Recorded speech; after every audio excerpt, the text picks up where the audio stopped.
여러분 안녕하십니까? 오늘은 문해력 사용 설명서 쓰기는 잘 말하기 위한 수단이다. 뭐 다 알 법한 내용이지만 말하고 듣고 읽고 쓰고가 다른 얘기가 아니다라는 관점에서 놓고 본다면 뭐 한 번쯤 고민해 볼 만한 문제일 수도 있다. 그래서 일단 얘기 들어가기 전에 제가 한 가지 드리고 싶은 얘기는 저 친구는 독서를 얼마만큼 알고 있지? 공부를 제대로 했나? 참 어려운 얘기죠. 자격이 있느냐 없느냐에 대한 얘기일 수도 있는 것이고, 과연 이런 말을 할 만큼 지식이 있는가에 대한 의문일 수도 있습니다. 충분히 이해합니다. 우리가 가끔 공부를 한다든가 뭘 안다는 걸 얘기하다 보면 그냥 어느 하나를 깊이 파서 아는 것도 있을 수 있지만 오랜 시간 동안 주변에서 보고 듣고 또 실제로 경험하고 관찰하면서 많은 걸 배울 수 있습니다.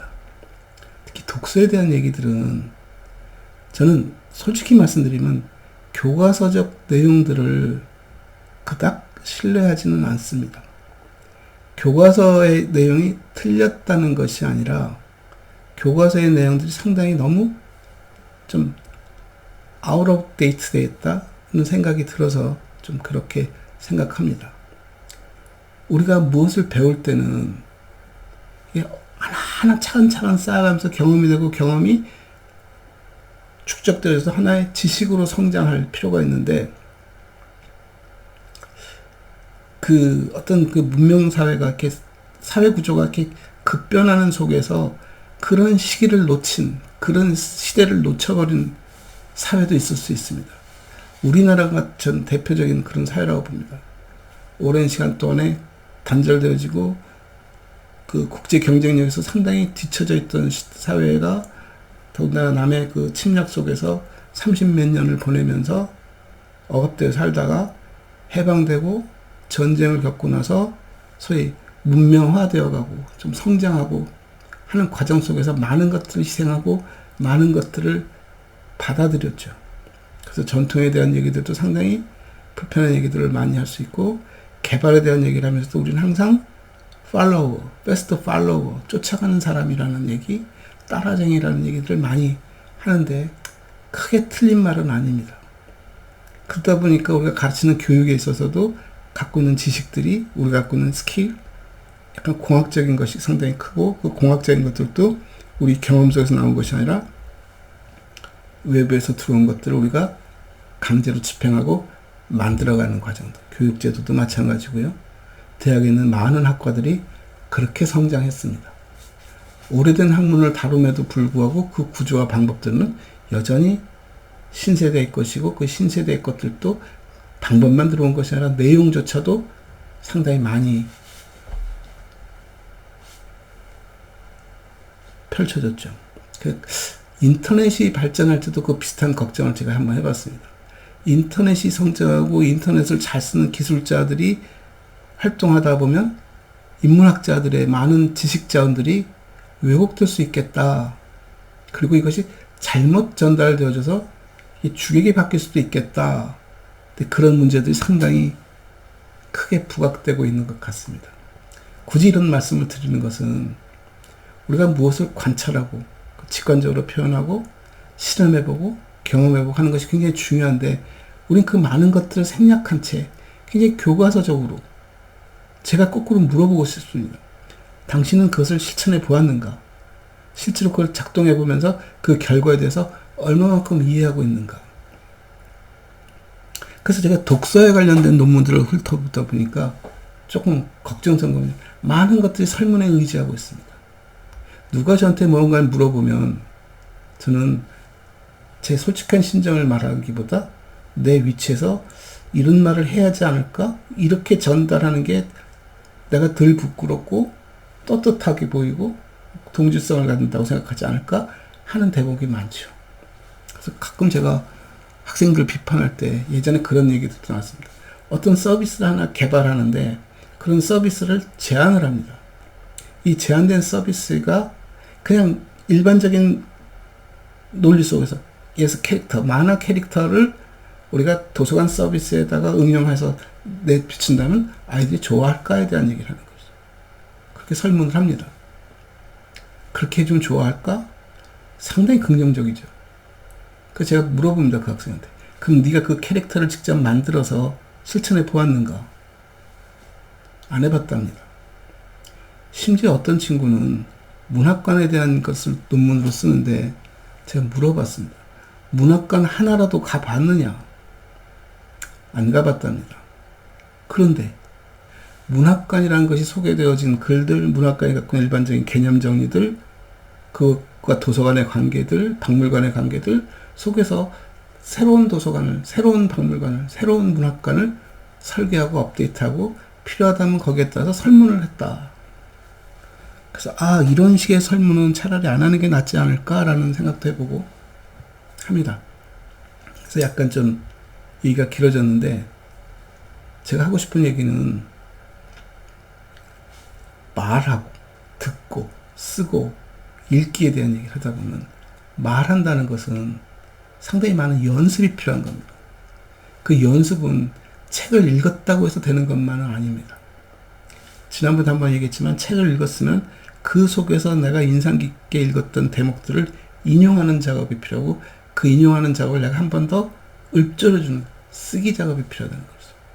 그 쓰기는 단지 문장 한두 개를 끊어다 쓰는 것이 아니라 전개하는 작업이죠.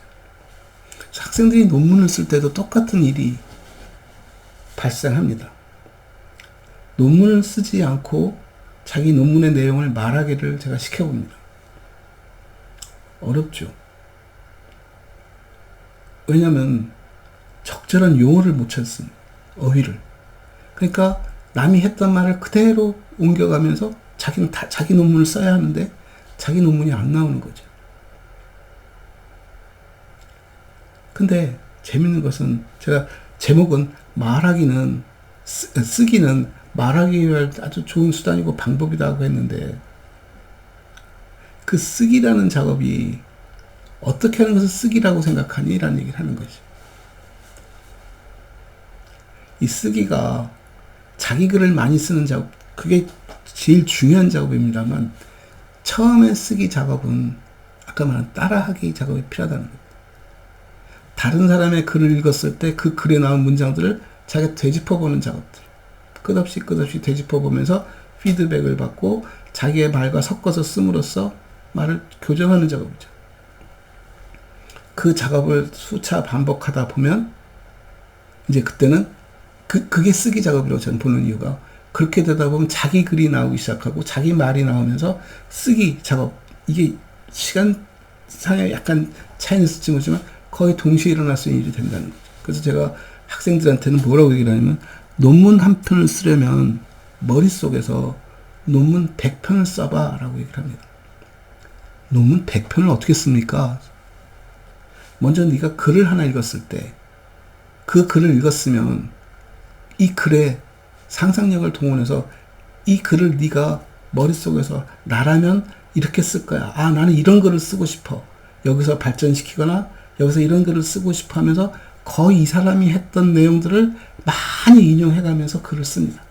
왜냐하면 내가 갖고 있는 세상이 전부지 이 글에 있으니까 그 글을 통해서 내가 하고 싶은 말을 조금씩 섞겠죠.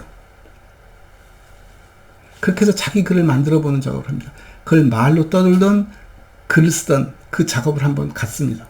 그리고 다음날 또 다른 한 편의 논문을 읽으면 이번에도 그 논문 갖고 그 작업을 반복하는데 재밌는 것은 그 반복하는 과정에 앞서 읽었던 논문과 이 두 논문이 섞이기 시작합니다.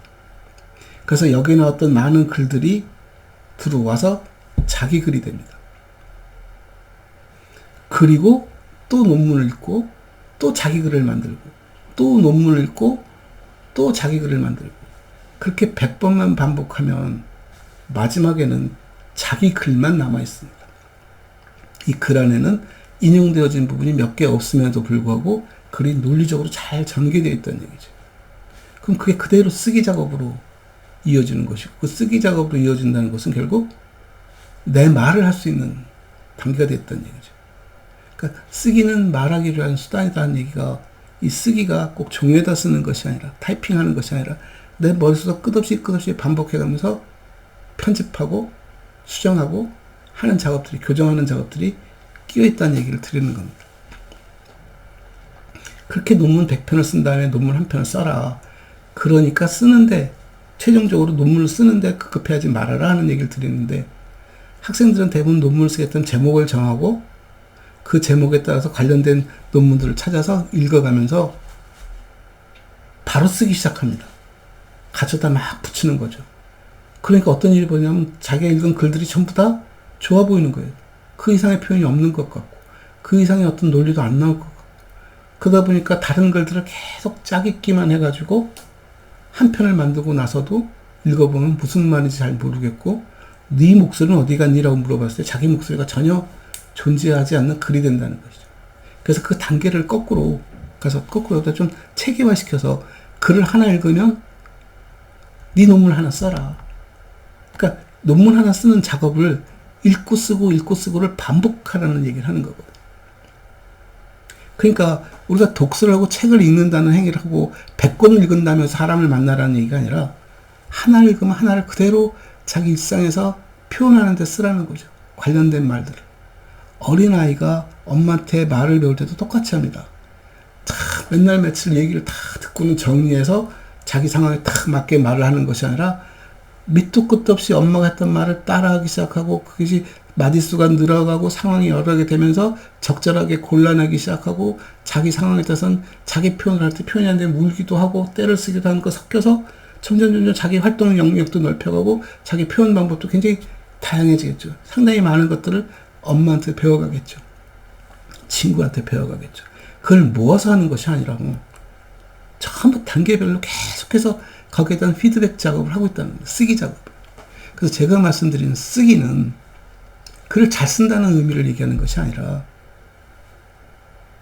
글을 읽으면 어떤 형태든 간에 쓰고 말하기 작업이 반복돼야 한다는 얘기를 하는 거예요.